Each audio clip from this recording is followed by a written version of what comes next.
നമസ്കാരം സിറ്റി ന്യൂസിലേക്ക് സ്വാഗതം. MBBS വിദ്യാർത്ഥിക്ക് നേരെ SFI നേതാവിന്റെ ഭീഷണി. Kannur Pariyaram government medical college വിദ്യാർത്ഥിക്ക് നേരെയാണ് ഭീഷണി. SFIക്കെതിരെ ഇലക്ഷനിൽ പ്രവർത്തിക്കരുത് എന്ന് പറഞ്ഞാണ് MBBS വിദ്യാർത്ഥി മുനീറിന് നേരെ SFI ജില്ലാ ജോയിന്റ് സെക്രട്ടറി ജോയലിൽ ഭീഷണി മുഴക്കിയത്. അമ്മയാണ് സത്യം, നിന്റെ കാല് തല്ലി പൊട്ടിക്കുമെന്നാണ് ഭീഷണിപ്പെടുത്തിയത്. ഭീഷണിപ്പെടുത്തുന്ന ദൃശ്യങ്ങൾ മാധ്യമങ്ങൾക്ക് ലഭിച്ചു.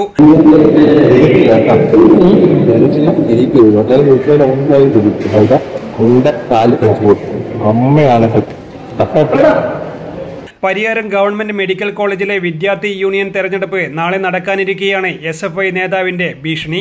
UUC സ്ഥാനത്തേക്ക് KSU മുന്നണി സ്ഥാനാർത്ഥി എതിരില്ലാതെ തെരഞ്ഞെടുക്കപ്പെട്ടിരുന്നു. News desk city news. കൂടുതൽ വാർത്തകൾ അറിയുവാൻ സിറ്റി ചാനൽ വാട്സ്ആപ്പ് ഗ്രൂപ്പിൽ ജോയിൻ ചെയ്യുക. ഒപ്പം YouTube ചാനൽ സന്ദർശിക്കുക. വാർത്തയുടെ അവസാനിക്കുന്നില്ല. മറ്റൊരു വാർത്തയുമായി വീണ്ടും കാണാം. നമസ്കാരം.